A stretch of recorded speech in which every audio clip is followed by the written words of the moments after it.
Bonjour, ici Jean-François Denis, j'espère que vous allez bien. Vous savez, un des mandats de ministère Théovox est entre autres de répondre à certaines questions, certaines interrogations théologiques. Aujourd'hui, dans le cadre de l'émission théologique, nous vous présenterons une discussion à trois où nous vous entretiendrons sur un des sujets les plus fascinants, les plus actuels trouvés dans la parole de Dieu. Je vous présente mes invités immédiatement après ce qui suit.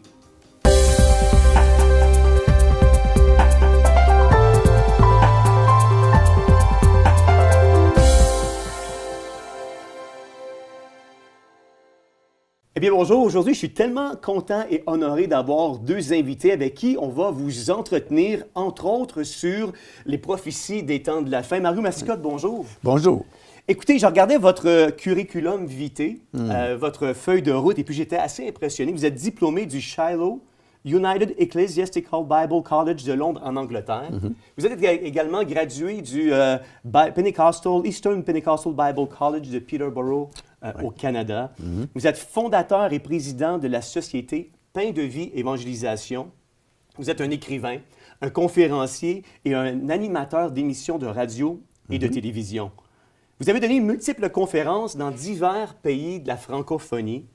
En 1980, vous avez été co-animateur de l'émission, une émission très célèbre dans les années 80 qu'on appelait Au Centuple. Une émission qui a marqué le milieu chrétien ici au Québec. Vous êtes actuellement l'animateur et vous avez produit une série d'émissions de télévision intitulée Les prophéties de la fin, un sujet qui est plus que jamais actuel. Vous avez tourné la majorité de ces émissions-là en Israël. Vous êtes allé juste comme ça, là, combien de fois en Israël? Je pense que c'est 44 ou 45 fois. Wow! C'est quasiment votre deuxième chez vous. Ben, je te dis souvent la blague que je connais plus Jérusalem que Montréal.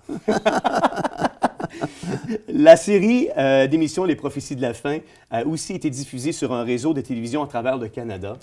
Maintenant, elle est vue partout en Europe, en Afrique et dans plusieurs pays francophones grâce au réseau TBN Europe, Dream Family Network et plusieurs autres. Mario Mascotte, merci d'avoir accepté notre invitation et d'être ici avec nous aujourd'hui. Ben, c'est un privilège d'être avec vous et puis c'est un sujet tellement d'actualité que c'est certain que l'émission va être intéressante pour beaucoup de gens. Absolument. On a aussi, à ma gauche, Jean-Pierre Desmarais. Bonjour. Jean-Pierre Desmarais est président de deux entreprises, siège sur le CA de Théovox. En fait, Théovox, c'est le bébé de Jean-Pierre. C'est lui qui est l'instigateur de Théovox. Vous avez également formé ou mis en branle plusieurs organisations aussi. Donc, vous êtes ici avec nous parce que c'est un sujet qui vous passionne. Vous êtes je dirais, un expert, parce que ça fait plus de 8 ans que vous suivez dans le cadre de Think Tank Mario Mascotte. Donc, Jean-Pierre Desmarais, merci d'avoir accepté l'invitation et merci d'être avec nous aujourd'hui pour un sujet aussi passionnant. C'est un grand plaisir. Moi, je suis honoré parce qu'aujourd'hui, je réalise que c'est spécial pour moi d'animer cette émission-là avec vous, Mario Mascotte. Je me souviens, le 3 mai 1983, il y a une réunion qui prend place, de mémoire, il me semble, c'est un samedi soir. Et puis, il y a un spectacle de marionnettes qui prend place avec la famille Phillips. J'ai 9 ans à l'époque. Et puis, on est là, on est invité par une de mes tantes à l'Église évangélique de la Rive-Nord, pour ne pas la nommer. Et le spectacle de marionnettes bat son plein. J'étais quelqu'un dans un bas âge qui se posait des questions existentielles. Pourquoi je suis sur la Terre? À 9 ans, pourquoi j'existe? Il doit y avoir quelque chose après la vie. Et puis, après le spectacle de marionnettes, c'est vous qui prêchiez. Vous prêchiez sur le retour de Jésus. Déjà. Et à l'âge de 9 ans, le message a été tellement percutant que j'ai levé ma main et puis c'est là, à ce moment-là, où je me suis converti. Amen. Et 38 ans plus tard, vous êtes un de mes pères spirituels, parce que j'ai accepté le Seigneur sous votre ministère, et vous vous trouvez sur le plateau de Théovox pour pouvoir parler des prophéties des temps de la fin. Ça me touche, ça m'émeut, et puis merci Seigneur que le 3 mai 1983, vous avez accepté cette invitation-là de venir prêcher à l'Église évangélique de la Rive-Nord.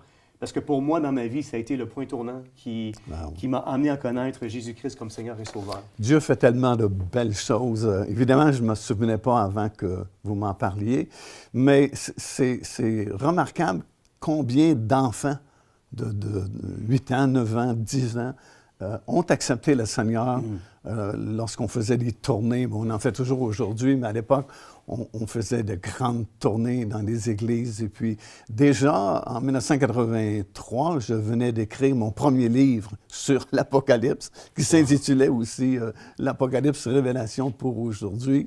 Et puis, à chaque fois qu'on allait dans les églises ou dans des salles, souvent on louait des locaux dans des écoles et des endroits semblables. Toujours, il y avait beaucoup de gens qui acceptaient le Seigneur parce que la parole de Dieu, c'est la vérité, premièrement. Et deuxièmement, tu as toujours le Saint-Esprit qui accompagne la prédication de la parole, qui lui fait la conviction dans le cœur des personnes qui sont là puis qui entendent la prédication de la parole. C'est merveilleux d'être ici aujourd'hui. Diriez-vous que dans les années 80, il s'est comme passé un genre de mini-réveil au Québec? Ah oui, définitivement. Écoute, nous allions à l'époque à Québec dans une grande assemblée. Et puis, dans un week-end, là, vendredi soir, samedi soir, puis dimanche, c'était normal d'avoir 50, 60, 75 nouveaux qui acceptaient le Seigneur dans 2 ou 3 réunions. Et puis, il y avait vraiment un mouvement ici, particulièrement ici au Québec. C'est comme un mini-réveil qui s'est produit au cours de ces années-là. Et des milliers et des milliers de personnes ont accepté le Seigneur. On parlait tout à l'heure dans votre présentation des émissions de télévision au centuple. C'était le pendant francophone de St. Huntley Street qui était filmé à Toronto. Et tous les mois, on allait à Toronto filmer des émissions au centuple. Et à l'époque, c'était la seule émission évangélique francophone qui prêchait bien sûr la parole de Dieu. Et on était sur l'ancien réseau TVA. Partout au Québec, puis ça débordait dans le nord-est de l'Ontario, au Nouveau-Brunswick, dans les Maritimes. Et puis nous, on a compté environ 30 000 personnes qui ont accepté le Seigneur. Wow. Et ça, c'est un chiffre conservateur. C'est des noms que nous avions, des contacts qui avaient été faits à l'époque. Alors, sans doute que c'est beaucoup plus que cela. Mais ça, c'est dans les années 80, justement. Incroyable. Parce que si on parle de 82, 83 jusqu'aux années 87 à peu près, les gens venaient facilement au Seigneur ici au Québec. C'était vraiment comme un mini-réveil qui s'est produit. C'est extraordinaire. Vous êtes appelé à voyager partout à travers la francophonie, peut-être un peu moins présentement à cause des circonstances dans lesquelles on est plongé. Mais vous avez voyagé beaucoup, vous avez assisté à des conférences certainement, vous avez vous-même donné plusieurs conférences. Aujourd'hui, à la lecture de ce qu'on vit, ça serait quoi pour vous la lecture du christianisme? Bien, évidemment, encore une fois, on s'en réfère à la parole de Dieu. Et puis, déjà, l'apôtre Paul avait prédit dans sa lettre aux Thessaloniciens que dans les derniers jours, et effectivement, nous sommes dans cette période que la Bible appelle les derniers jours, parce qu'il y a un changement radical qui est sur le point de se produire. Il a prophétisé d'avance, a averti les chrétiens que dans les derniers jours, il y aurait l'apostasie qui s'installerait là, dans les milieux qu'on appelle l'Église. L'apostasie, c'est tout simplement des gens qui, autrefois, croyaient simplement à ce qui est écrit dans la parole de Dieu et qui délaissent ce qu'ils avaient cru autrefois pour des philosophies modernes, des vents de doctrine nouvelles, des pensées nouvelles, plutôt que de s'attacher à ce qui est écrit dans la parole du Seigneur. Alors, force nous est de constater, effectivement, que, généralement parlant, ce n'est pas la condition de toutes les assemblées, merci Seigneur, que les assemblées qui sont encore vraiment très attachées à la parole de Dieu et qui vivent l'Évangile, mais généralement parlant, l'Église est vraiment dans l'apostasie, où on ne prêche pratiquement plus la repentance, de moins en moins la nécessité d'être baptisé du Saint-Esprit, la sanctification, la vie victorieuse, la délivrance de nos esclavages. C'est de moins en moins prêché dans beaucoup d'églises parce qu'on est rendu là et c'est une preuve, encore une fois, de la véracité des Écritures. L'apôtre Paul a prédit qu'il y aurait de l'apostasie dans les derniers jours. Bien, on est rendu là. Jean-Pierre Desmarais, vous dites souvent que vous êtes comme Obélix, vous êtes tombé dans le christianisme alors que vous étiez jeune puis vous avez grandi. Est-ce que lorsque vous regardez l'état présentement de ce qu'on vit dans ce christianisme évangélique-là au Québec, vous voyez des choses qui qui vraiment n'auraient pas raison d'être ou qui vous perturbent? Est-ce que ça a changé depuis des années? Oui, c'est ce qu'on entend de plus en plus.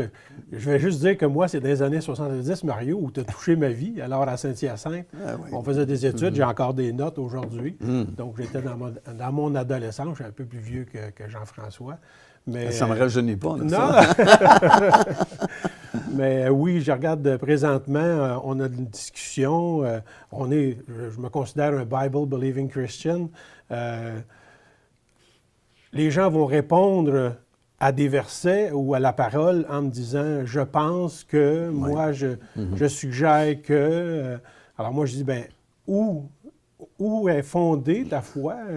Ce que tu me dis là, moi, j'ai besoin que ça soit écrit dans la parole parce que pour moi, c'est la seule vérité. Donc, tout ce qui est à côté...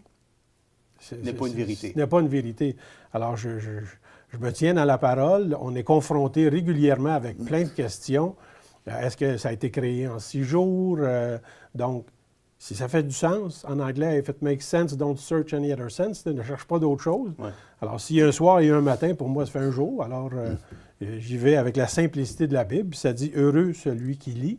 Donc, je n'ai pas besoin d'avoir l'université.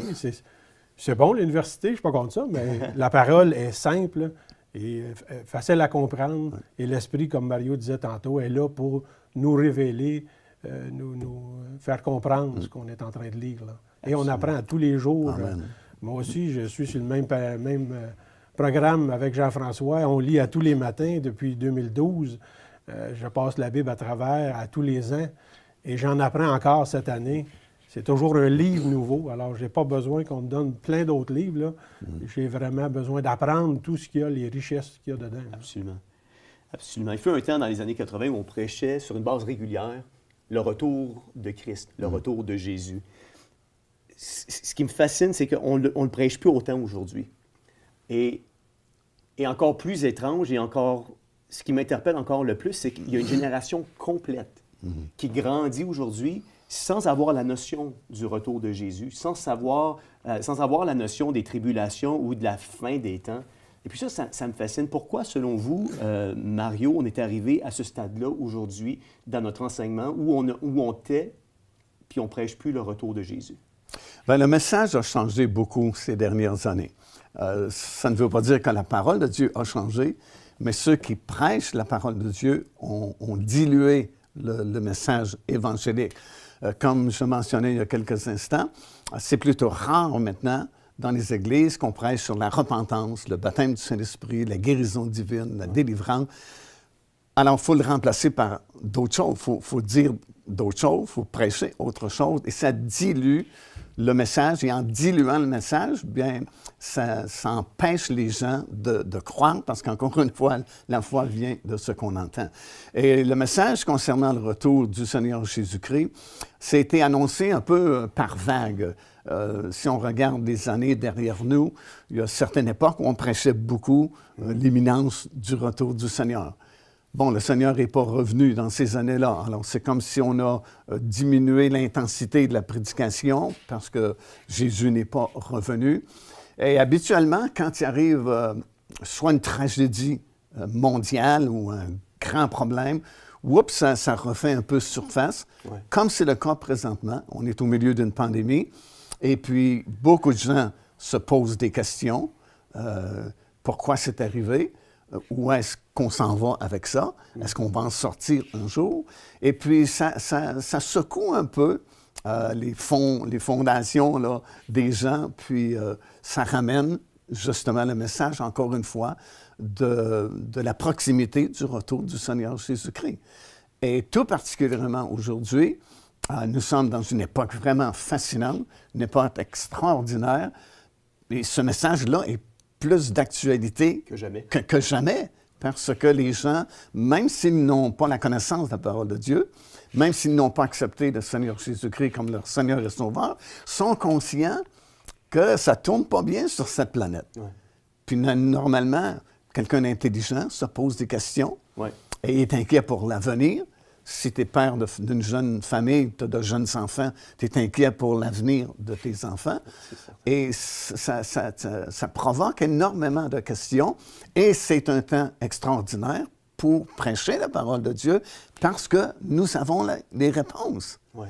Les réponses ne viennent pas de nous, c'est pas parce qu'on est plus intelligent qu'une autre personne, mais dans ce livre-là, nous avons, évidemment, pas tous les détails, mais nous avons les grandes lignes, du moins, Absolument. et des réponses à offrir aux gens. Et c'est ce que nous remarquons présentement. Notre ministère, par exemple, n'a jamais été aussi occupé que nous sommes présentement. C'est vrai. Un prophète me l'avait prophétisé il y a quelques années passées maintenant, que les dernières années du ministère Pain de Vie seraient plus productives que toutes les anciennes années accumulées. Wow. Et je me disais, ça va prendre beaucoup de foi parce que à mon âge, j'ai plus d'énergie de faire ce que je faisais quand j'avais 25 ans ou 30 ans ou ainsi de suite. Mais c'est vraiment ce que nous vivons depuis le début de cette pandémie. Et ça a conduit énormément de gens au Seigneur. Et chose intéressante, ça l'a ramené, j'oserais dire, des milliers de chrétiens qui étaient tombés un peu dans le panneau là, de l'apostasie, puis des différentes philosophies modernes et des théories modernes que nous entendons à gauche et à droite, et qui, tout à coup, se sont ressaisis, puis sont revenus au Seigneur, et sont bouillants pour le Seigneur présentement. Pensez-vous que il pourrait exister, par exemple, le fait d'avoir ralenti sur la prédication du retour de Jésus, est-ce que ça leur aurait pu permettre une accentuation au niveau d'un manque de sainteté dans la vie des gens? Ben oui, c'est évident, parce que la Bible dit, celui qui a cette espérance dans son cœur se purifie lui-même. Autrement dit, si je sais que Jésus peut revenir prochainement, ben je vais faire attention à ma marche chrétienne, je vais me purifier moi-même par la parole du Seigneur. Si je ne prêche pas la proximité du retour du Seigneur Jésus-Christ, c'est le laxisme qui va rentrer. Ben oui, parce que, bon, on est humain, et puis la nature humaine a tendance à prendre ce qui est le plus facile plutôt que le plus difficile. Et puis, c'est certain, si on ne prêche pas la proximité du retour du Seigneur, ben il y a une certaine négligence qui va s'établir dans nos vies. Jean-Pierre en faisait mention un petit peu plus tôt. Vous parliez, Jean-Pierre, de toute l'aspect fondamentaliste du christianisme, l'aspect de Bible-believing Christian aujourd'hui. Et je vais vous poser la question après. Mais aujourd'hui, il semble y avoir un genre de mépris par rapport aux chrétiens qui vont se classifier sous l'effigie de fondamentalistes. Et ça va simplifier. Ça va devenir encore plus tranchant parce que, justement, on a délaissé l'autorité de la parole de Dieu. Alors, on n'aime pas les gens qui insistent et qui disent « il est écrit ». Pourtant, c'est ce qui est le plus fort. Quand le diable a tenté Jésus 40 jours et 40 nuits dans le désert, qu'est-ce que Jésus répondait? « Il est écrit ». Mais comme je disais récemment à la blague, souvent c'est difficile pour la plupart des chrétiens de répondre ça aujourd'hui à l'ennemi parce qu'ils ne savent pas, justement, ce qui est écrit. Mais si nous connaissons la parole de Dieu et qu'on tient l'autorité de la parole de Dieu, ça dérange le christianisme moderne, parce que le christianisme moderne, dans une grande proportion, est plus dans la philosophie des choses que l'autorité de la parole de Dieu. Et remarquez bien ceci, on a dans le 2e et 3e chapitre du livre de l'Apocalypse l'histoire terrestre de l'Église racontée de façon panoramique et prophétique sous la forme de 7 assemblées. Éphèse, Smyrne, Pergame, et ainsi de suite. Et les 2 dernières représentent l'Église des derniers jours, donc notre époque. Côté Philadelphie, côté Laodicée. Et ça représente le schisme au sein de l'Église ou la division qu'il y a présentement et qu'on peut constater, on peut voir très facilement de chrétiens fondamentalistes ou qui tiennent à l'autorité encore de la parole de Dieu, et la Odyssée qui s'est dit riche, je n'ai pas besoin de ces choses-là, je me suis enrichi, je suis bien, et ainsi de suite. Et le côté Philadelphie représente ceux qui seront enlevés lorsque la trompette sonnera, et la Odyssée représente des chrétiens charnels qui ne se sont pas souciés justement d'avoir de l'huile dans leur lampe, comme dans la parabole de Matthieu 25, la parabole des 10 vierges, et qui ont négligé justement leur marche avec le Seigneur et qui vont rater justement en grande partie cet extraordinaire événement qui va se produire bientôt, l'enlèvement des croyants. Et la seule raison, ça c'est fort, la seule raison pour laquelle Jésus dit à ces chrétiens-là du genre Philadelphie qu'il va les enlever ou les garder en dehors de cette période de tribulation de la fin qui va venir bientôt, c'est, dit-il, parce que tu as eu de la persévérance à garder ma parole. Wow. C'est la seule raison mentionnée dans tout le chapitre qui parle des chrétiens genre Philadelphie, parce que tu as eu de la persévérance à garder ma parole. Alors, si je lis ça attentivement, je vais comprendre que dans les derniers jours, ça va devenir comme un défi de garder la simplicité de la parole de Dieu. Effectivement. Et l'autorité des Écritures. Alors, je ne suis pas surpris de ce phénomène-là qui se produit présentement dans l'Église en général. Et j'ai l'impression que ça va s'intensifier même, et ça va devenir encore plus visible. Tu as les chrétiens fondamentalistes qu'on appelle, mais en réalité, c'est des chrétiens qui marchent selon l'autorité de la parole de Dieu, et les autres. Vous, Jean-Pierre Desmarais, vous avez remarqué ça aussi? Bien, moi, comme je disais tantôt, étant donné qu'on est dedans à tous les jours, on se nourrit à tous les jours, c'est ce qui me guide. Certains vont voir plus comme un chrétien où les pensées modernes, bien, c'est une béquille, c'est une personne qui est faible, c'est une personne qui est dans le besoin. Comme vous avez dit tantôt, Dieu m'a grandement béni et je suis très heureux et je suis très bien, mais j'ai besoin de ma parole qui me guide à tous les jours. C'est elle qui me fait avancer dans n'importe quelle situation, même en affaires, en business. J'ai besoin de la parole. Et si je suis confronté à une situation, bien, merci Seigneur, j'ai une bonne mémoire, là, mais il me ramène exactement des passages, des histoires qui viennent me fortifier, qui viennent me faire avancer, qui me disent non, il est écrit, et c'est ma phrase favorite, il est écrit. Et donc, on se sert vraiment de la parole pour nous aider à tous les jours à avancer. Ce n'est pas une béquille, au contraire. C'est un guide, c'est un GPS. Jésus a dit, le ciel et la terre vont passer un jour, mais mes paroles ne passeront jamais. Fait que c'est du solide. C'est inébranlable. Celui qui s'appuie sur les Écritures, la parole de Dieu, il ne chancellera jamais. C'est inébranlable. Ça ne change pas. Ce qui était mal il y a 2000 ans, c'est encore mal aujourd'hui. Absolument. Ce qui était bien il y a 2000 ans, c'est toujours bien aujourd'hui. On parle de la parole de Dieu, on parle de la Bible. Comment devrions-nous interpréter la Bible? Il y a plusieurs courants de pensée qui disent qu'on devrait l'interpréter. Les fondamentalistes vont dire on l'applique de façon, puis on l'interprète de façon littérale. On n'enlève pas un iota de la parole de Dieu. Il y a certaines autres écoles de pensée qui vont dire que la Bible, c'est un livre de symboles. C'est un livre qu'on doit regarder à la lumière des symboles qui nous sont donnés. Comment on l'étudie, la Bible? Comment qu'on peut dire il est écrit et être aussi certain quand on s'appuie de façon littérale et comment qu'on peut défendre le symbolisme par rapport à ce qui est littéral? Bien, il y a les deux, en fait. Et puis, ça se dit mieux en anglais, mais quand le sens de l'Écriture fait du sens, bien, c'est du bon sens et puis on doit le prendre littéral. Ouais. Mais il y a certaines portions des Écritures, c'est sûr que c'est symbolique. Surtout, lorsqu'on tombe dans les questions prophétiques des derniers jours, le livre de l'Apocalypse, par exemple, il y a beaucoup de symbolisme. Oui. Il faut que tu comprennes un peu, et je dirais même beaucoup, l'Ancienne Alliance pour bien interpréter le livre de l'Apocalypse, parce qu'on fait souvent référence au tabernacle, au sacerdoce. Oui. Et pour la plupart des chrétiens de notre région, ici au Québec, quand nous avons accepté le Seigneur Jésus-Christ, la plupart d'entre nous, on n'avait jamais lu la Bible de notre vie. Alors, si je me prends un exemple, je n'avais jamais lu la Bible de toute ma vie. Quand très jeune, dans la vingtaine, mon épouse et moi avons accepté le Seigneur. Alors, pour moi, c'est un livre tout nouveau.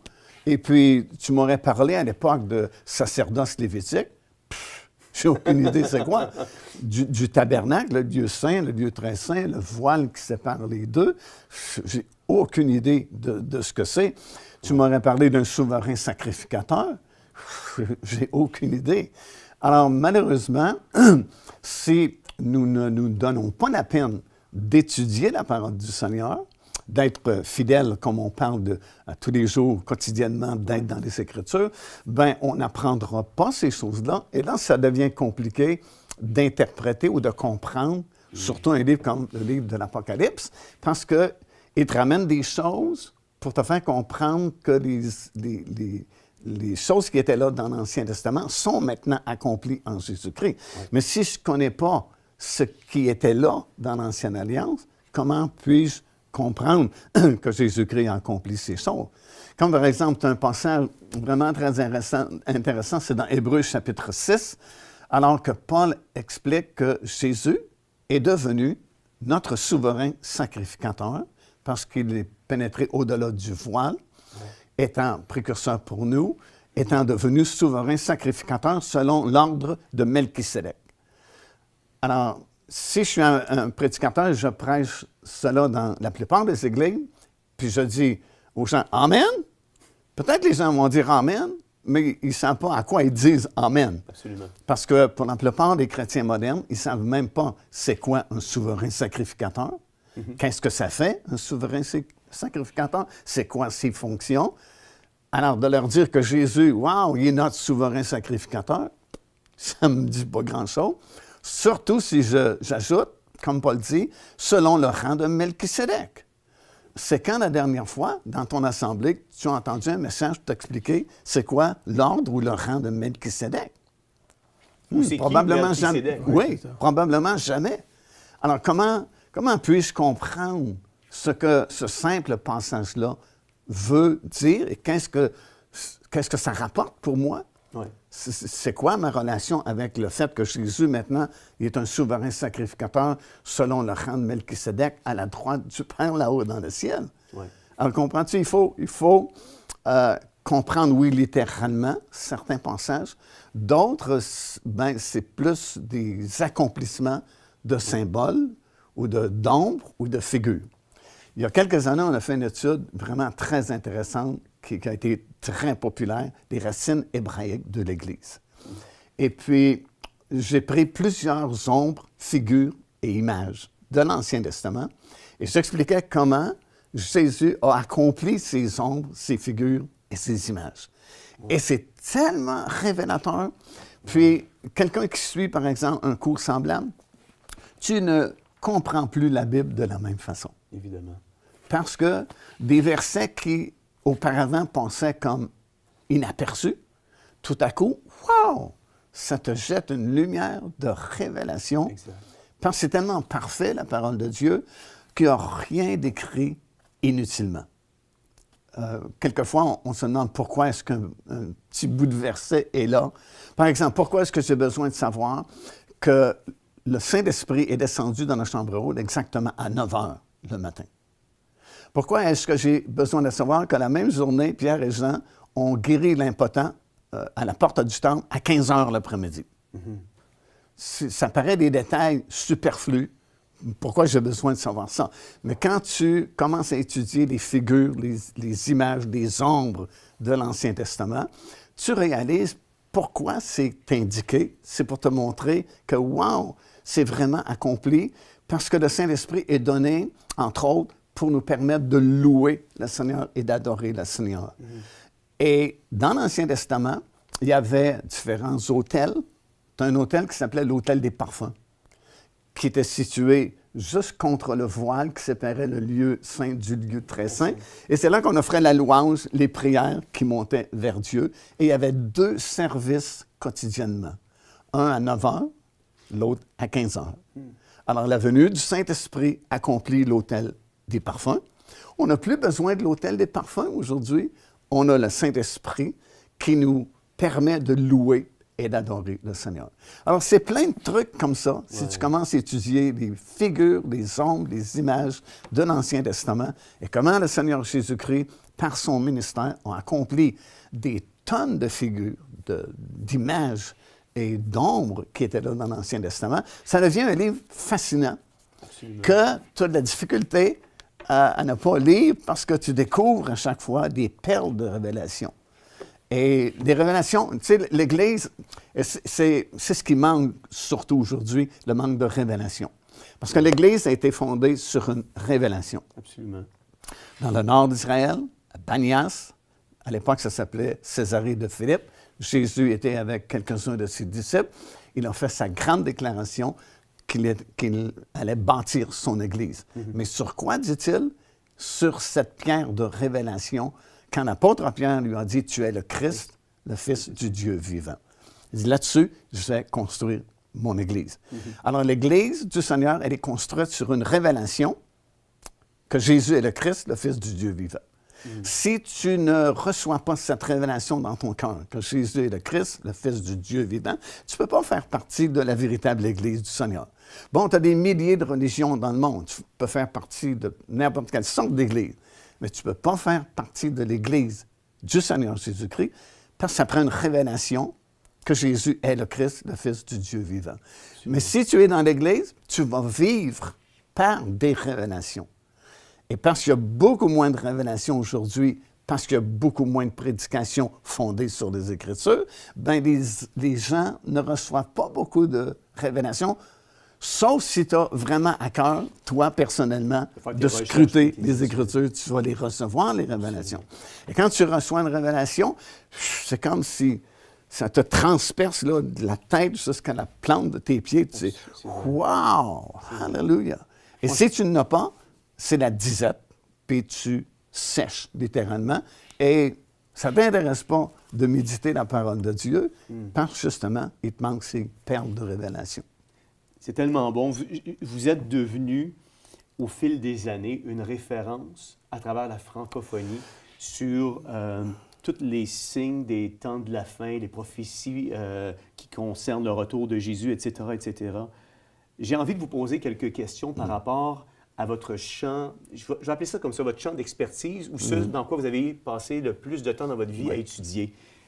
Pourquoi Jésus revient chercher son Église? C'est parce qu'il enlève ses ambassadeurs, parce que la guerre est sur le point d'éclater. C'est une période, malheureusement, de tribulation qui a été annoncée depuis longtemps dans les Écritures. Puis c'est le début des jugements de Dieu sur un monde incrédule, un monde qui a rejeté Dieu, et surtout rejeté le Sauveur, le Seigneur Jésus-Christ. À cause de ça, il y a un jugement. Parce que c'est comme si Dieu, dans son amour, offre à n'importe qui sur la planète de juger son Fils au lieu de le juger. Parce que Jésus-Christ a porté notre jugement. En fait, il n'est pas mort sur la croix juste pour les chrétiens. La Bible dit qu'il est mort pour le monde entier. Oui. En fait, le monde entier pourrait être sauvé dans l'espace de 10 minutes si le monde entier se repentait et acceptait Jésus comme Seigneur et Sauveur. Mais parce que la plupart des gens refusent le message de l'Évangile, il doit y avoir un jugement parce que si tu n'acceptes pas le jugement que Dieu a fait tomber sur son Fils au lieu de toi, bien, il faut que le jugement, tu le portes un jour. Mais pourquoi? Puis là, j'entends les auditeurs haut et fort dire, pourquoi un jugement quand Dieu est amour? Dieu est amour, mais Dieu est juste aussi. Alors, il ne peut pas laisser le pécheur impuni. On a de la difficulté avec notre intelligence qui n'est pas développée au maximum de comprendre la sainteté de Dieu. C'est quelque chose qui nous échappe, là. On ne peut pas le comprendre complètement. On sait que Dieu est 3 fois saint, comme c'est écrit dans la parole de Dieu, mais la sainteté de Dieu, c'est quelque chose d'immense, là. Et puis, il ne peut pas tolérer le péché. Le péché et Dieu, c'est comme le jour et la nuit. Ça ne fonctionne pas ensemble. Mais par amour, il dit plutôt que de te juger, je suis obligé de te juger parce que tu vis dans le péché. Mais par amour, plutôt que de te juger toi, je vais juger mon Fils. Je vais le donner en rançon. Il va payer le prix à ta place. Puis tout ce que je te demande, c'est de l'accepter, ça, puis de vivre maintenant en lui. Alors, si les gens ne le font pas, bien, il n'y a pas d'autre façon d'être sauvé. Il n'y a pas d'autre Dieu, il n'y a pas d'autre société, il n'y a pas d'autre religion, il n'y a pas d'autre organisation. Il y a juste un sauveur, son nom c'est Jésus. Tu l'acceptes? Wow! Merveilleux! Jésus a été jugé à ta place. Mais tu le refuses? Bien, tu portes ton propre jugement. Alors, c'est pourquoi il doit y avoir un jugement. Oui, Dieu est amour, mais Dieu aussi est parfaitement juste et il doit juger le péché. Mais il donne une porte de sortie, une opportunité d'éviter le jugement. Tu l'acceptes, tant mieux. Tu le refuses, ben, c'est ton problème. On parle du retour de Jésus. J'imagine qu'il doit y avoir des signes précurseurs qui annoncent sa deuxième venue. Présentement, si je vous demandais de peut-être, Jean-Pierre, m'en énumérer quelques-uns, signes précurseurs qui annonceraient la deuxième venue de Jésus, ça serait quoi? C'est ça. Bien, quand tu dis la deuxième venue, ce qu'on beaucoup disent présentement, c'est qu'il y a une venue, c'est la deuxième venue, et saute par-dessus l'enlèvement qu'on parle depuis le début. Donc, là, les gens, ils disent, il y en a-tu un, il y en a-tu deux? Alors, une, c'est pour l'épouse. L'enlèvement, c'est l'épouse. Donc, encouragez-vous avec ces choses. Pourquoi s'encourager avec un jugement à venir? Ça ne marche pas, là, on ne parle pas du même événement, là. Donc, l'événement, c'est Christ qui vient dans les airs. Les morts en Christ sont ressuscités. L'épouse est avec lui. L'autre, après, quand il vient pas dans les airs, il vient sur la terre. Donc là, on parle du jugement. Alors, ces deux événements, c'est comme si on veut l'oublier, mais c'est pas deux. C'est vraiment, il dit, je m'en vais vous préparer une place afin que là où je suis, vous y soyez aussi. Alors, il faut y aller.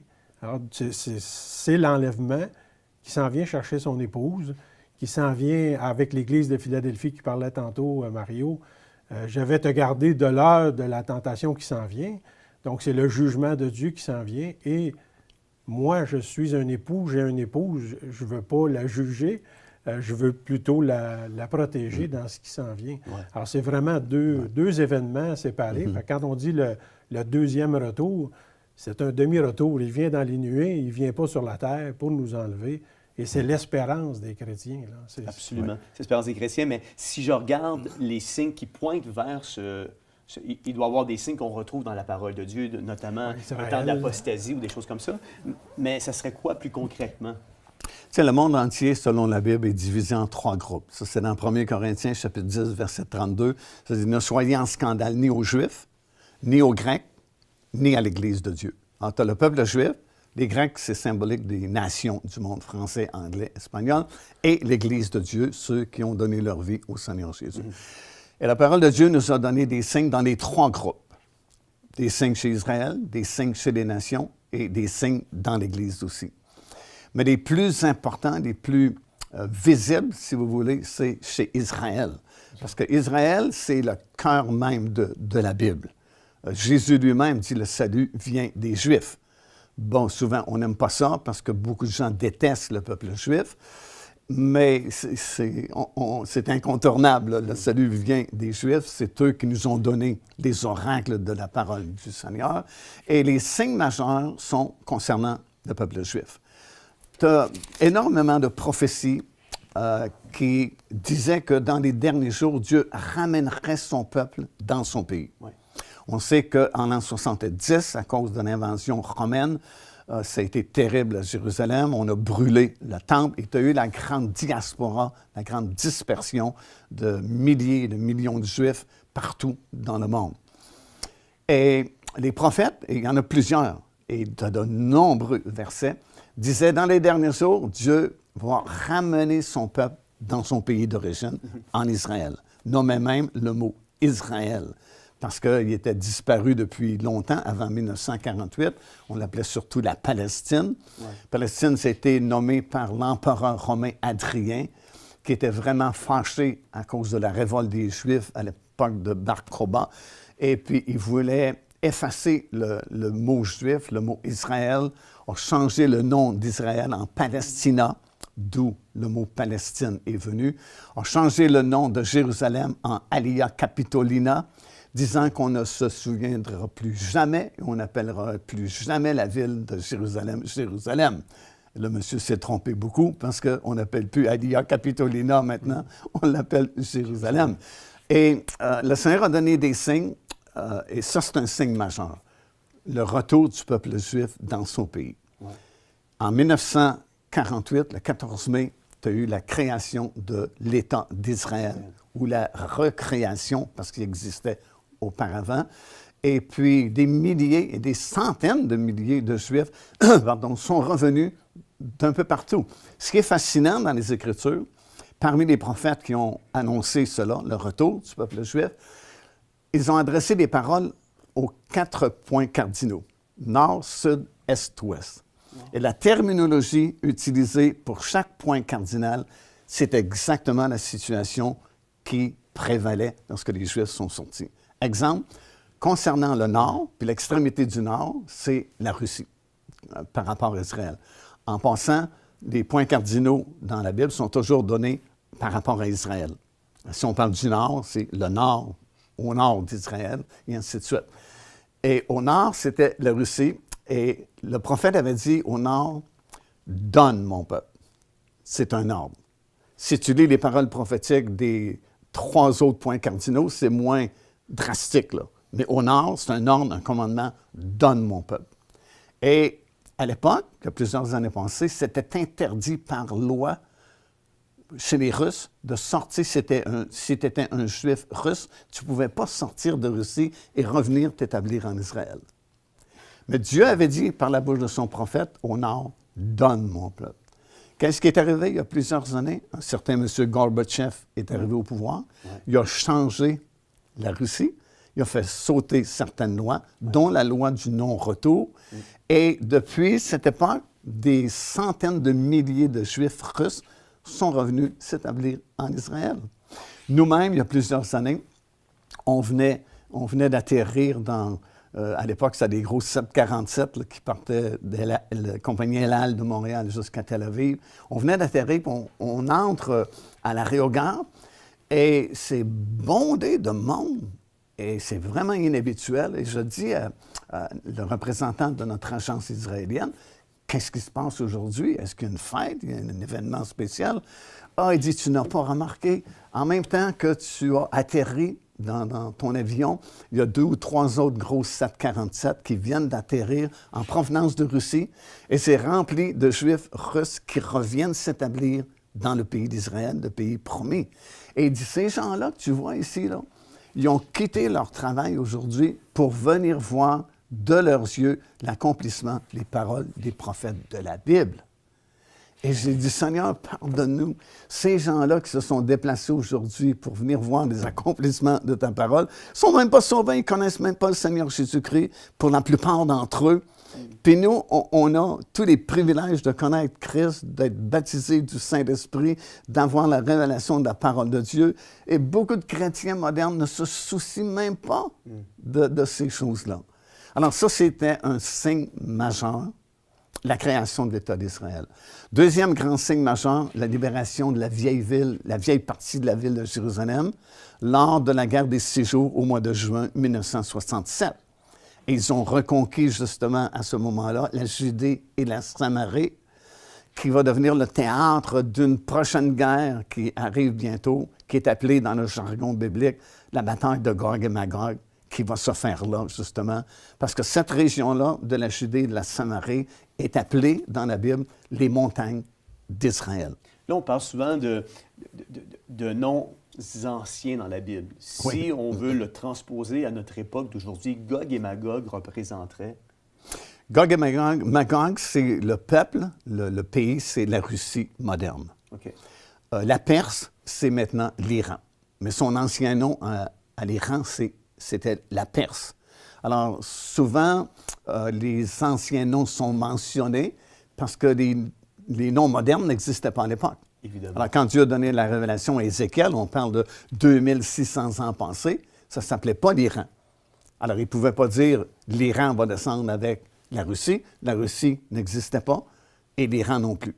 Ouais. Mais les anciens noms existaient et c'est le même territoire. Absolument. Et si on regarde dans Genèse chapitre 10, c'est un chapitre fascinant parce que vous avez la table des nations qui vont repeupler la terre après l'époque de Noé, parce qu'à l'époque de Noé, il n'est resté que 8 personnes vivantes sur la planète.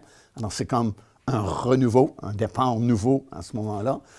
Tous les noms qui sont mentionnés dans Ézéchiel 38, les anciens noms, ben c'est les descendants des 3 fils de Noé. Alors, c'est les mêmes noms que tu retrouves. Tu vas dans Genèse 10, ben, ça parle de Tubal, ça parle de Magog, et ainsi de suite. Ce sont les fils des 3 fils de Noé, ou les descendants des 3 fils de Noé. Donc ça, c'est des grands signes en Israël. La création de l'État d'Israël, c'est incontournable. C'est évident. C'est là, c'est dans les nouvelles à tous les jours. Mais en même temps, parce que ça fait 45 fois que vous allez en Israël, vous avez vu, de votre premier voyage, parce que je vous ai entendu dire ça à un moment donné dans un think tank, où ce que vous disiez, dans le premier voyage, on parlait très, très peu ou pas du tout de la construction du troisième temple. Les gens même se posaient la question de quoi vous parliez quand vous étiez là pour parler de la construction du troisième temple, alors qu'aujourd'hui, on en parle ouvertement. Et puis, il y a même un institut qui s'est créé alentour de tout ça. C'est quand même fascinant, là. C'est un autre signe qui est très précurseur de la seconde venue de Jésus, puis sans parler non plus de l'apostasie qui s'étend de plus en plus dans le corps de Christ. Oui, bien en Israël, c'est fascinant de voir ça. Moi, j'ai eu le privilège d'être là presque à l'ouverture de l'Institut du Temple en 1988. J'avais appris, parce qu'à l'époque, au début des années 80, il y avait quand même un mouvement de différentes personnes qui se disaient, bon, on a récupéré notre pays en 1948, on a récupéré notre ville en 1967. Ce qui nous manque maintenant, c'est notre temple. Puis il y avait déjà un mouvement là, de fond là, qui commençait, des gens qui s'intéressaient à cela. Et moi qui suis toujours les actualités prophétiques, je savais qu'il y avait l'Institut du Temple qui avait été formé en 1987. Wow. Juste une année auparavant. Alors, j'ai communiqué avec notre guide, Alex, toujours notre même guide. J'ai dit, écoute, je veux visiter l'Institut du Temple. Alors, lui-même, il est un Juif qui demeurait à Jérusalem. Il ne savait pas que ça existait. Je lui ai appris. Alors, il dit, c'est quoi l'Institut du Temple? Mais je dis, c'est une organisation qui a comme mission de fabriquer tous les items, les pièces d'ameublement en vue de construire un troisième temple. Ouais. Alors, il a trouvé l'endroit, puis effectivement, en 1988, nous avons visité pour la première fois l'Institut du Temple. C'était tout petit, c'était moins grand que l'espace qu'on a ici dans le studio. Et il n'y avait que 2 ou 3 articles qu'ils avaient fabriqués. Mais aujourd'hui, écoute, ils ont terminé depuis déjà quelques années. Wow. Ils n'ont plus rien à fabriquer. Tout est prêt. Tout a été fabriqué. Et ils ont même des Kohanim, des sacrificateurs, véritables descendants d'Aaron. Et ça remonte loin. Alors, on ne rigole pas, là. Ils sont très sérieux parce qu'il y a quelques années, il y a une découverte fascinante qui a été faite à l'Université de Haïfa, entre autres, mais ailleurs aussi dans le monde. Puis il y a eu beaucoup d'articles qui ont été écrits à cette époque-là, disant que tous les descendants d'Aaron qui devaient servir comme prêtres au temple autrefois ont quelque chose de différent sur leur chromosome Y de tous les autres êtres humains et de tous les autres Juifs qui ne sont pas de la lignée d'Aaron. Alors, à cause de cela, scientifiquement, depuis déjà plusieurs années, on peut savoir si quelqu'un est un véritable descendant d'Aaron et candidat pour être un sacrificateur. Alors, on les a rassemblés. Ils sont là à l'Institut du Temple et ils pratiquent depuis déjà quelques années l'art de recommencer toutes les activités de l'Ancienne Alliance, parce que pour la majorité des Juifs, ils n'ont pas accepté leur Messie, le Seigneur Jésus-Christ, donc tentent d'opérer tant bien que mal sous l'Ancienne Alliance. Et j'ai eu le privilège même, il y a quelques années, je ne sais pas si, je pense que tu étais là cette fois-là, j'ai fait une entrevue avec un de ces sacrificateurs-là, qui parlait ni anglais ni français, uniquement hébreu, puis c'est notre guide qui traduisait pour moi, et qui a confirmé tout ce que je lui demandais et que j'enseigne depuis des années. Wow! Jean-Pierre Desmarais, j'ai envie de vous poser comme question, vivons-nous actuellement le début des tribulations? Je pense que dans toutes les études qu'on a eues justement avec Mario, il doit y avoir un traité de paix avec les nations, avec Israël. Il y en a quelques-unes qui ont été faites dernièrement avec M. Trump et M. Jared Kushner, mais ce n'est pas Daniel 9, 27. C'est à ce moment-là, il va y avoir un traité qui va déclencher, selon moi, les 17 ans de tribulation. Et, on n'est pas là, mais avec tout ce qu'on entend présentement dans les médias, d'un traité de paix que plusieurs présidents ont essayé de faire dans le passé, qui n'ont pas réussi. Alors, on s'en allait bien, je pense, avec M. Kouchner, mais là, c'était mis sur la glace pour je ne sais pas combien de temps. Mais la nouvelle administration semble s'en aller plus vers réouvrir l'entente avec l'Iran, tout ça. Donc, les tensions avec Israël pourraient redevenir ce qui était sous l'ère Obama. Alors, non, on n'est pas encore dans les tribulations, selon moi. Mais ça, c'est une bonne question parce que je vois sur Internet beaucoup de personnes qui affirment qu'on est dans les 7 années de tribulation, on est dans la guerre des 4 cavaliers de l'Apocalypse, comme on appelle communément. Puis, c'est absolument impossible. Okay. Comme je dis à la blague, en anglais, c'est « impossible », en italien « impossible ». Pourquoi? Parce que les 7 années de tribulation ne peuvent débuter tant et aussi longtemps que cette alliance n'est pas confirmée, n'est pas signée, une alliance de paix et de sécurité pour une période précise de 7 ans. Et c'est l'Antéchrist qui va confirmer cette alliance. Dans nos Bibles en français, malheureusement, c'est une mauvaise traduction que nous avons. Ça dit « il fera » une forte alliance, mais le texte original, d'ailleurs la traduction anglaise est meilleure, ça dit « il confirmera une alliance entre Israël et plusieurs pays pour une durée de 7 ans. Bon, ça dit une semaine, mais une semaine prophétique, c'est 7 ans, puis on peut facilement le prouver par la parole du Seigneur. Alors, tant et aussi longtemps que cette alliance n'est pas confirmée ou signée, les 7 années de tribulation ne peuvent commencer. Parce que c'est très précis. C'est vraiment 7 ans, pas un jour de moins, pas un jour de plus. Ce sont ces jours-là qui représentent la période des tribulations intenses là, de la fin. On sait qu'il y a plusieurs courants de pensée. Il y en a qui pensent qu'on va être enlevé avant, pendant, après les tribulations. Vous situez-vous, Mario, par rapport à ces différents courants de pensée? Ça, c'est vraiment la question qui tue, parce que tout le monde a son opinion, encore une fois, là-dessus. Tu as des gens qui affirment, dur comme fer, que l'Église va traverser les 7 années de tribulation. Il y en a d'autres qui disent non, c'est au milieu, 3 ans et demi après, au milieu des 7 années, que l'Église sera enlevée. D'autres disent non, on peut être enlevé n'importe quel moment. On peut être enlevé pendant que nous parlons ici. Et je ne crois pas à aucune de ces théories-là, selon mes études que j'ai faites dans la parole du Seigneur. L'Église sera enlevée, du moins ceux qui se seront préparés, que la Bible appelle l'épouse de Christ, sera enlevée entre le moment de la signature de cette alliance et l'ouverture du premier sceau du livre à 7 sceaux du chapitre 5 du livre de l'Apocalypse. Bon, pour ceux qui n'ont peut-être pas scruté les Écritures, pourquoi on peut affirmer une telle chose?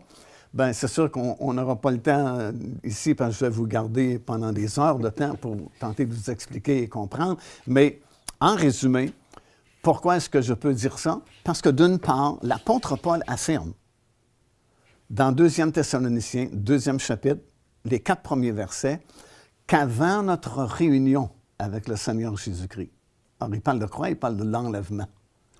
Il faut voir paraître l'homme du péché.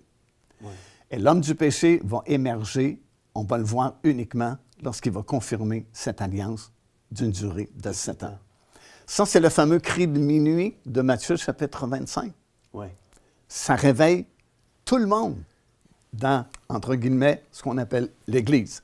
Autant pentecôtistes, baptistes, frères en Christ, n'importe quel iste, tout le monde s'est réveillé. Ça dit toutes les 10 vierges qui représentent l'ensemble des églises des derniers jours, elles se réveillèrent. Tout le monde s'est réveillé, mais constatation, savoir si j'étais prêt ou non. Moi, ce qui me fascine dans votre enseignement, parce que vous êtes le seul que j'ai entendu donner cette explication-là, que dès que le cri de minuit est sonné, dès qu'il arrive tout ce que vous venez de dire... Confirmation de l'alliance. Il est trop tard pour changer de camp. Oui, exactement. C'est incroyable. Ça ne veut pas dire que ceux qui ont manqué l'enlèvement sont perdus, mais ils ne peuvent pas faire partie de ce groupe de rachetés que la Bible appelle l'épouse de Christ. Ça, c'est une autre doctrine biblique qui est, je pense, rarement ou jamais prêché. Donc, vous croyez que les gens vont pouvoir donner leur vie à Dieu quand même, une fois l'enlèvement arrivé? Définitivement. Tu as des millions de personnes qui seront sauvées durant les années de tribulation. Tu as la grande foule du chapitre 7. Ça dit que c'est une foule innombrable. C'est après l'enlèvement de l'épouse de Christ. Tu as la moisson de la terre dans le 15e chapitre du livre de l'Apocalypse. Encore des millions de personnes qui seront sauvées in extremis. Mais tous ces gens-là ne feront jamais partie du groupe l'épouse de Christ qui va régner ou co-régner avec Christ dans le monde nouveau qui arrive bientôt. Et c'est pourquoi, parce que ce n'est pas prêché, les gens ne sont pas motivés à bien vivre leur vie ici-bas, parce qu'on est comme dans un laboratoire ou à l'école du Saint-Esprit ou à l'école des rois et des reines. Nous sommes appelés à régner un jour dans un monde nouveau avec le Seigneur Jésus-Christ. Mais ça ne nous est pas donné de façon naturelle d'être roi ou être reine. Il faut aller à l'école des rois pour apprendre à régner. Et cette école-là, c'est maintenant qu'on la vit. Autrement dit, notre marche dans le Seigneur Jésus-Christ présente va nous qualifier pour l'autorité, le poste ou le degré de gloire que nous aurons dans le monde à venir. Ce qui m'amène à vous poser la question suivante. Est-ce que ça veut dire que ceux qui font partie de l'enlèvement, des prémices, auraient une fonction différente de ceux qui vont venir par la suite? Bien sûr. Parce que, contrairement à ce que les gens pensent, on ne sera pas tous égaux dans le monde à venir. On ne sera pas habillés de la même façon. Ça, c'est une autre étude fascinante. On a des vêtements différents les uns des autres. Comme l'épouse de Christ, par exemple, on parle de vêtements somptueux avec de l'or d'Ophir.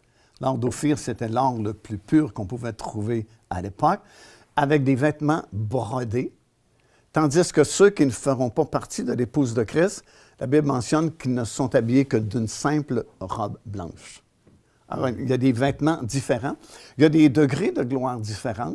Paul nous explique dans son grand chapitre sur la résurrection, c'est 1 Corinthiens chapitre 15, qu'un va briller comme le soleil, l'autre comme la lune seulement, l'autre comme les étoiles seulement. Alors, dans le monde à venir, on n'aura pas besoin de s'expliquer, on n'aura pas besoin de donner de témoignage, on va porter notre témoignage. Wow. Si je te rencontre et puis tu brilles comme le soleil, je sais que tu as été fidèle au Seigneur. Tu n'en as pas manqué beaucoup. Tu brilles juste comme la lune, je sais que tu en as manqué une coupe. Tu brilles juste comme les étoiles, je sais que tu en as manqué beaucoup. Mais comme on dit à la blague, au moins, tu es là, mon étoile. Alors, c'est des règnes, des autorités différentes, même des degrés d'intimité différents. Ouais. Certains vont être plus proches du Seigneur Jésus que d'autres. Puis, si on a de la difficulté à accepter ça, juste à considérer les évangiles, dans les évangiles, tu as le groupe des 3, le groupe des 12, le groupe des 70. Quand c'était une situation urgente ou intense, qu'est-ce que Jésus prenait? Les 3. Ouais. Pierre, Jean, Jacques. Quand il devait prier, par exemple, pour ramener la jeune fille qui est décédée, juste ces 3-là. Alors, tu as des degrés d'intimité. Il y en avait au temps de Jésus et il y en aura aussi dans le monde à venir. Un autre concept que les gens ont beaucoup de difficultés à comprendre souvent, c'est la question du ciel et le fait qu'on va revenir sur cette terre dans un règne qu'on appelle le règne de 1000 ans et qu'on va être aussi réel qu'on est réel là, ici dans ce studio. Parce que pour la plupart des gens, le ciel, c'est très vague, c'est très flou. Et puis, souvent, à la blague, les gens pensent que le ciel, c'est flotter sur un nuage en train de jouer de la harpe pour l'éternité. Comme l'annonce de Philadelphia. Oui, ça, c'est le ciel de Philadelphia. Mais ce n'est pas le vrai ciel. Et de toute façon, on ne s'en va pas au ciel pour longtemps parce qu'on va revenir. Le règne est ici sur cette terre. Ça m'amène à vous poser la question suivante, parce qu'il y a 2 écoles de pensée maintenant. Déjà, 2 seulement, c'est bien. Oui, il y en a peut-être plus, mais il y a des gens qui considèrent le millénium comme une période future, alors que d'autres croient que le millénium décrit le règne présent de Jésus dans ce monde. C'est-à-dire, selon certains, nous serions actuellement dans le millénium, parce que le millénium nous enseigne simplement que Jésus règne présentement. Oui. Qu'est-ce que vous pensez de cet énoncé-là? C'est clair dans la parole de Dieu que c'est une période qui est à venir encore et que c'est une période qui est terrestre, c'est sur cette terre, et tu as des centaines de détails. Alors, ça ne peut pas être spiritualisé, ça ne peut pas être symbolisé, c'est vraiment un règne qui se fera ici sur cette terre. D'ailleurs, le Seigneur Jésus-Christ revient en personne. Ce n'est pas juste un symbole, son retour. C'est pas juste imaginaire. Il revient vraiment, puisque ça dit dans Zacharie que lorsqu'il va revenir, ses pieds vont se poser sur le sommet de la montagne des Oliviers. Et ça spécifie celle qui est en face de la ville de Jérusalem, au cas où il y aurait une autre montagne des Oliviers en quelque part dans le monde. Zacharie spécifie celle qui est en face de la ville de Jérusalem, et elle va se fendre en deux. Alors, ce n'est pas symbolique, c'est réel. En Israël, on le sait parce qu'il y a eu des études de fait dans le sol de la montagne des Oliviers, et ils savent que tôt ou tard, qu'ils croient ou non à la Bible, qu'ils soient chrétiens ou non, savent qu'un jour, cette montagne-là va se fendre en deux. Mais c'est écrit depuis 2600 ans que lorsque le Seigneur va poser son pied sur cette montagne, elle va se fendre en deux. Et là, tu as tout un changement radical de la planète qui va se produire. Ouais. Premièrement, Zacharie, le prophète, dit que lorsque Jésus va poser ses pieds sur la montagne, non seulement la montagne va se fendre en deux, mais une très grande vallée. Alors, c'est très précis. Il ne dit pas juste une vallée, il ne dit même pas une grande vallée, il dit une très grande vallée va se former. Et il nous informe que les nombreuses collines qui entourent présentement la ville de Jérusalem, tu as la montagne des Oliviers, le mont Moria, le mont Sion, plusieurs collines, vont reculer. Et présentement, il y a une toute petite colline qui s'appelle la montagne de Sion, dans la cité de David, qu'on voit lorsqu'on organise des voyages en groupe en Israël. Depuis quelques années, on peut aller dans la cité de David, qui est sortie du sol là, depuis plusieurs années.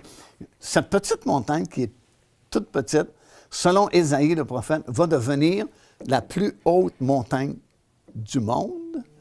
Et le prophète Ézéchiel nous informe que sur le sommet de cette nouvelle montagne de Sion sera rénovée l'ancienne ville de Jérusalem pour la durée du règne de 1000 ans. Et deuxièmement, un quatrième temple sera construit surnaturellement par le Seigneur Jésus-Christ. Et tu as presque 6 chapitres, des chapitres 40 jusqu'à à peu près 46-47 d'Ézéchiel, qui te donnent les mesures, tous les détails de la construction de ce quatrième temple-là. Là, ça, c'est phénoménal. Tu commences à étudier ça parce que, écoute bien, Dieu dit à Ézéchiel, montre-leur le plan. Puis le plan, il est détaillé, là. Tu sais, tu as de nombreux chapitres qui donnent les mesures, écoute, la longueur de tel mur, ainsi de suite. Ouais. Puis il dit, montre ce plan-là à Israël, puis qu'ils en rougissent parce qu'ils ne m'ont pas bien servi dans les temples qu'ils ont construits, puis qu'ils construisent un temple semblable. Ça, on parle de 2600 ans passés, quand la vision a été donnée à Ézéchiel. Jamais Israël s'est préoccupé de ce temple-là, le temple d'Ézéchiel, jusqu'à récemment. Croyez-le ou non, les gens de l'Institut du Temple, dont on parlait il y a quelques minutes, non seulement ont-ils tout fabriqué, non seulement sont-ils prêts pour la construction d'un temple, mais pas n'importe quelle sorte de temple, le temple d'Ézéchiel.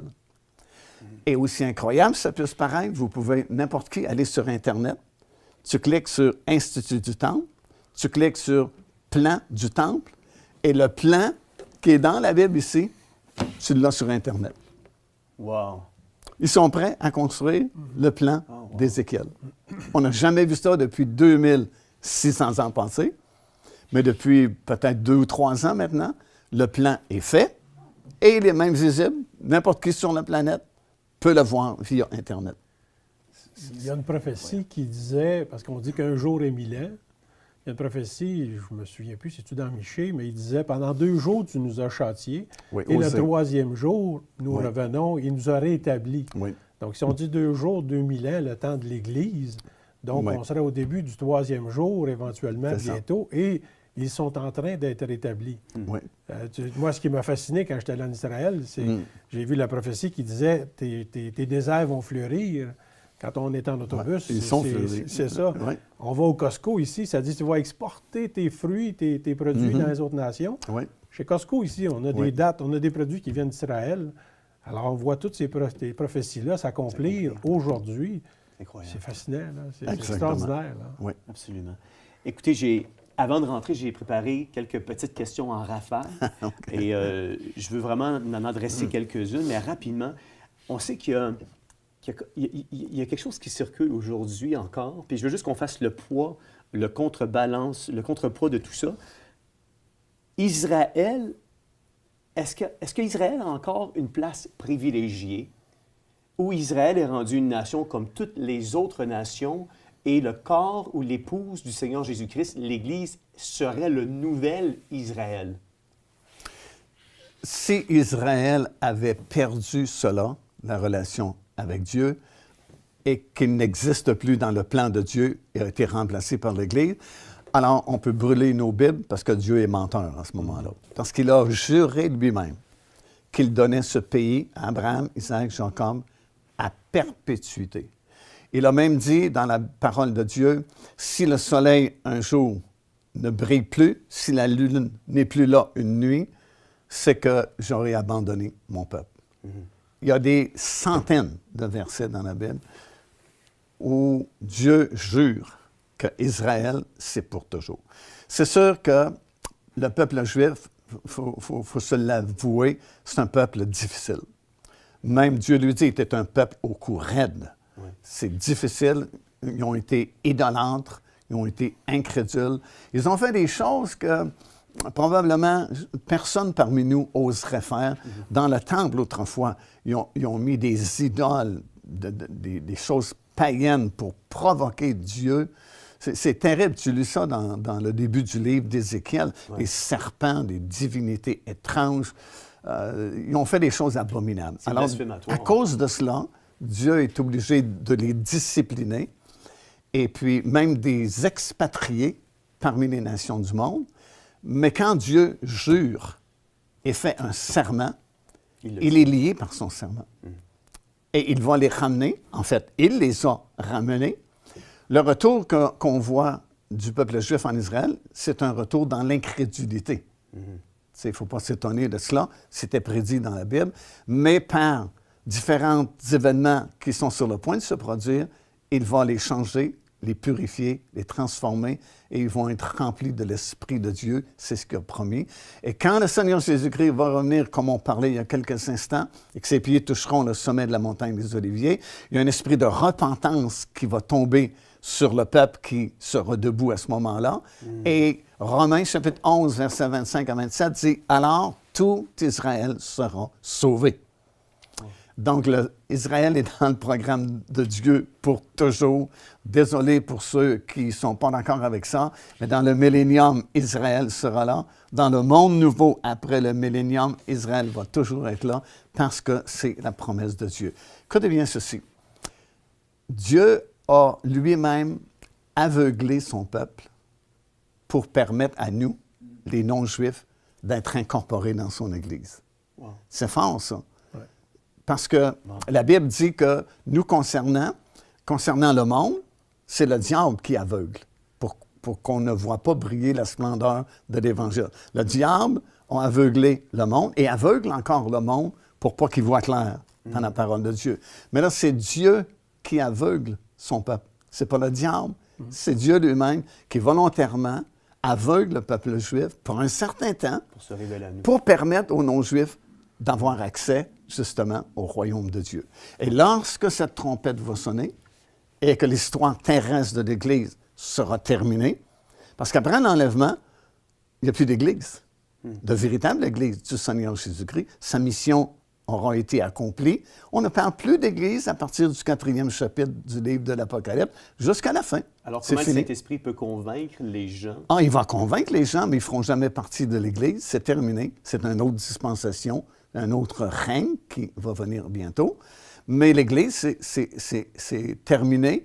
Et là, Dieu revient à son ancien programme avec Israël. Parce que souvenons-nous, cette période de 7 années de tribulation dont on a parlé au cours de cette entrevue aujourd'hui, c'est en fait la 70e semaine prophétique de Daniel. Ça, c'est dans le 9e chapitre du livre de Daniel. Le Seigneur va montrer à Daniel une grande prophétie. Il va dire, écoute bien, parce que la Bible, c'est toujours précis, il faut faire attention, chaque mot a son importance. Ouais. J'ai prêché souvent que ce livre-là, c'est compressé. Là. Jean dit, s'il fallait écrire juste ce que Jésus a fait pendant 3 ans de ministère, et je ne pense pas que le monde serait assez grand pour contenir tous les livres qu'il faudrait écrire pour 3 ans de ministère. Alors imagine le plan de Dieu, tout ça. Ça aurait pris chacun de nous un univers complet, et encore. Alors ça, c'est juste l'essentiel qu'on a ici. Ouais. Puis c'est compressé. C'est comme Saint-Esprit a pris des milliards de paroles, puis a fait... puis nous a laissé un livre. Puis il s'est dit, ça c'est dans Corinthiens, si quelqu'un m'aime, il va aimer ma parole. Et si tu aimes quelqu'un, tu aimes être avec cette personne, tu aimes parler avec cette personne. Alors Dieu dit dans Corinthiens, si quelqu'un m'aime, il va aimer ma parole, puis il va scruter ma parole, puis en scrutant ma parole, ça a l'air un tout petit verset ici, là, insignifiant. Je peux lui donner des centaines de révélations à partir d'un petit bout de verset, parce que c'est compressé. Alors, tout ça pour dire que dans ce chapitre-là de Daniel, quand on lui donne la vision des 70 semaines, ça dit 70 semaines ont été fixées sur ton peuple. Pas sur l'Église, pas sur les nations, sur ton peuple. Qui était le peuple de Daniel? Le peuple juif. Alors, la 70e et dernière semaine, qui correspond à cette semaine-là de 7 ans de tribulation, ça concerne le peuple juif et non l'Église. Pourquoi? Parce que l'Église est partie. Et Dieu revient à son ancien programme. Il va ouvrir leurs yeux. Il les avait aveuglés à cause de leur négligence, leur idolâtrie, tout ce qu'on a dit il y a quelques instants. Mais là, le programme de l'Église est complet, c'est fini, c'est terminé, l'Église est enlevée. Dieu retourne à son ancien programme et va illuminer leurs yeux, va enlever l'aveuglement et Israël sera sauvé. Parce que c'est écrit noir sur blanc dans nos Bibles, dans Romains chapitre 11. Alors, tout Israël sera sauvé. Ils doivent reconnaître celui qu'ils ont percé.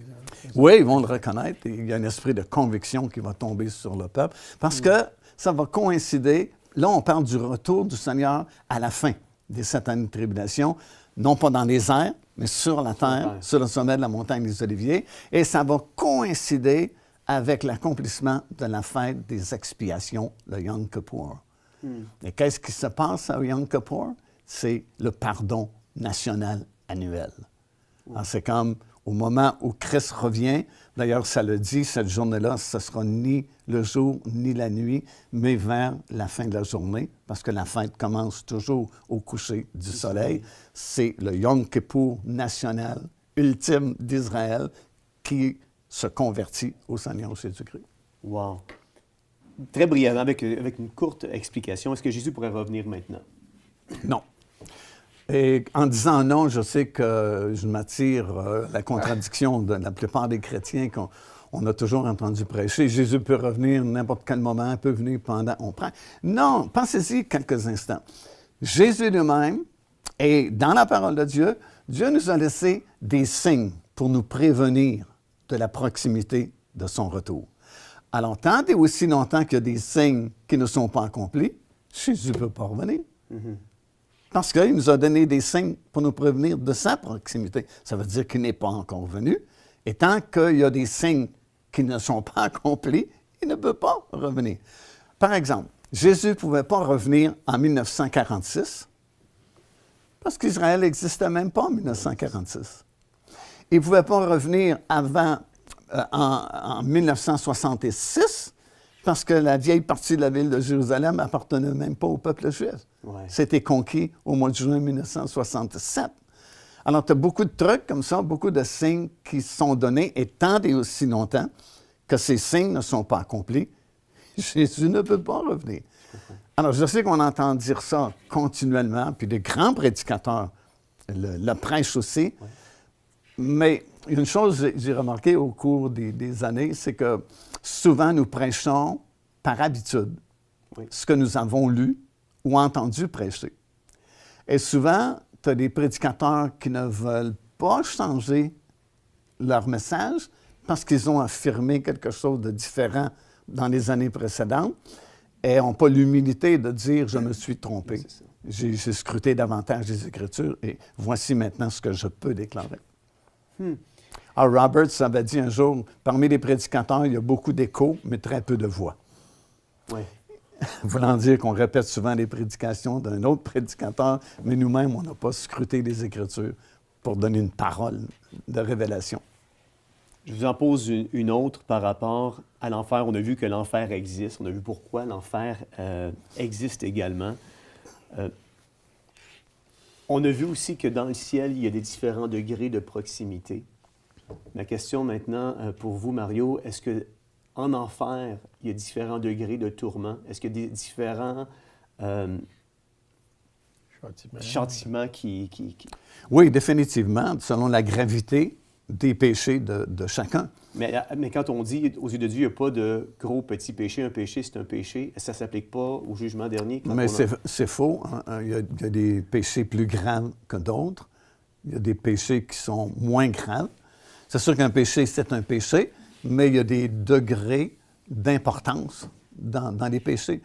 D'ailleurs, le Seigneur nous donne l'image que certains seront punis davantage parce qu'ils ont péché davantage. Mm-hmm. Et puis, ça revient un peu à la justice de Dieu. Ouais. Si quelqu'un a vécu une vie terrible, puis vraiment dans l'orgie, puis la haine contre Dieu, il va être puni plus sévèrement qu'une personne qui a simplement ignoré Dieu. Ouais. Ça revient à la justice de Dieu. Tout comme il y a des récompenses différentes et des degrés différents aussi parmi les rejetés, exact, il en est de même du côté des condamnés. Dernière question en rafale. Après ça, on va finir avec le mot de la fin. Est-ce que l'enfer a un début et une fin? Est-ce que les âmes qui vont être rejetées dans le séjour des morts ou dans le lac de feu ou dans l'enfer sont jetées pour une période déterminée? Après ça, elles sont consumées et elles n'existent plus. Ce n'est pas ce que nous lisons dans la parole du Seigneur. C'est sûr que le mot « enfer » n'existe pas, premièrement, dans la Bible. Ça s'appelle le séjour des morts. Mm-hmm. Avant la venue du Seigneur Jésus-Christ, tous ceux qui mouraient, justes ou injustes, descendaient dans le séjour des morts, qui était séparé principalement en deux parties, qu'on appelait le sein d'Abraham, qui était l'équivalent, si vous voulez, du ciel. Et de l'autre côté, c'est l'enfer, ou le séjour des morts proprement dit. Personne ne pouvait, en mourant, aller au ciel parce que la route n'était pas inaugurée par la mort et la résurrection de Jésus-Christ. Alors, ils attendaient le libérateur qui avait été promis depuis Adam et Ève, qu'un jour, un Rédempteur viendrait. Alors, imaginez, c'était très long, mais finalement, Jésus est venu. Il est mort sur la croix de Golgotha. Son corps a été déposé dans le tombeau, mais son esprit est descendu dans le séjour des morts. Et il s'est passé beaucoup d'actions dans ce 3 jours et 3 nuits, parce qu'il a vraiment été 3 jours et 3 nuits. Mm-hmm. Alors, encore une fois, c'est beaucoup de tradition. Oubliez que Jésus est mort le vendredi après-midi et qu'il est ressuscité dimanche matin. Il n'y a pas 3 jours et 3 nuits. Alors, il a vraiment été 3 jours et 3 nuits. Et pendant ces 3 jours et 3 nuits, entre autres, parce qu'il y a eu beaucoup d'activités, il a libéré ceux qui étaient gardés dans le sein d'Abraham et il les a changés d'endroit parce que désormais, ceux qui allaient mourir ne descendraient plus dans le sein d'Abraham, mais s'en iraient directement au ciel parce que la route maintenant est inaugurée par la mort et la résurrection du Seigneur Jésus-Christ. Alors, tous ceux qui étaient du côté de l'enfer sont restés là, sont là encore au moment où on se parle, nous, ici, et vont rester là encore très longtemps, puisqu'ils seront là jusqu'à la fin du règne de 1000 ans. Alors, ce n'est pas demain matin qu'ils vont sortir de l'enfer, si vous voulez, entre guillemets. Lorsque le millénium sera terminé, le ciel se déroule comme un livre, là, puis il y a un autre changement majeur. La terre s'enfuit pour être purifiée par le feu. Et là, tu as le trône blanc, le grand jugement dernier, comme on appelle. Et là, tous ces gens-là, qui sont toujours dans le séjour des morts, du côté de l'enfer, vont revenir à la vie, vont comparaître devant le jugement du grand trône blanc. Et là, leur destination finale, c'est l'étang de feu pour toujours. Alors, tout comme le ciel n'existera pas pour toujours, l'enfer n'existera pas pour toujours non plus dans ce sens-là, mais va se changer en l'étang de feu pour toujours. Et là, tu as plusieurs versets et on revient encore une fois à l'autorité de l'Écriture. Et non pas ce que je pense ou ce que j'aimerais que ça dise, mais qu'est-ce que ça dit? Ça dit qu'ils seront tourmentés éternellement. Alors, j'ai le choix de l'accepter, même si je ne le comprends pas tout pleinement. Pourquoi est-ce que des gens seront tourmentés éternellement? Tu sais, je peux examiner parce que l'offense est terriblement grande. Ils ont rejeté Christ. Alors, tu sais, si tu m'insultes, ben, c'est pas plus grave que ça. Je suis juste Mario Messica. Mais tu insultes la reine d'Angleterre, c'est plus grave. Plus quelqu'un est haut en grade, ben, plus... Les conséquences sont différentes. Exactement. Alors, si tu rejettes Christ, qui a souffert, qui a agonisé, qui a donné sa vie, puis qui n'avait pas besoin de faire ça du tout, parce qu'avant, il était Dieu, il était dans la gloire céleste, mais il l'a fait pour toi. Puis c'est comme si tu craches dessus, tu ne veux rien savoir de ça. C'est normal jusqu'à un certain point qu'il y ait une punition terrible. Mais je ne peux pas le comprendre pleinement avec mon intelligence limitée. Mais encore une fois, je me fie à l'autorité de la parole de Dieu qui me dit que c'est pour toujours et toujours et toujours. Et toujours, c'est toujours. Oui. Merci Mario d'avoir été avec nous aujourd'hui. Ça a été un honneur de vous recevoir à l'émission. On peut toujours vous suivre sur votre site Internet qui est paindevie.org. Oui. Et on peut toujours également vous suivre sur votre page Facebook. Et je m'aperçois qu'il y a plusieurs personnes qui vous posent des questions puis vous répondez toujours fidèlement aux questions qui vous est posées. Donc, merci beaucoup d'avoir été avec nous. C'était une joie. Jean-Pierre Desmarais, merci d'avoir été avec nous. Vous êtes un collaborateur à l'émission Théovox Actualité. Vous avez également une page Facebook. Les gens peuvent vous trouver là et puis vous suivre également sur votre page Facebook. Merci d'avoir été avec nous aujourd'hui. Et puis, pour tous ceux qui nous regardent via la maison ou peu importe l'endroit où vous vous trouvez, je vous dis merci d'avoir été avec nous. Et j'espère qu'on vous a donné vraiment beaucoup de matière à réflexion. J'espère que vous allez faire comme la parole de Dieu nous appelle à faire, sonder les Écritures et trouver des perles précieuses, des révélations qui changent inévitablement nos vies. C'est Jean-François Denis qui vous dit à la prochaine.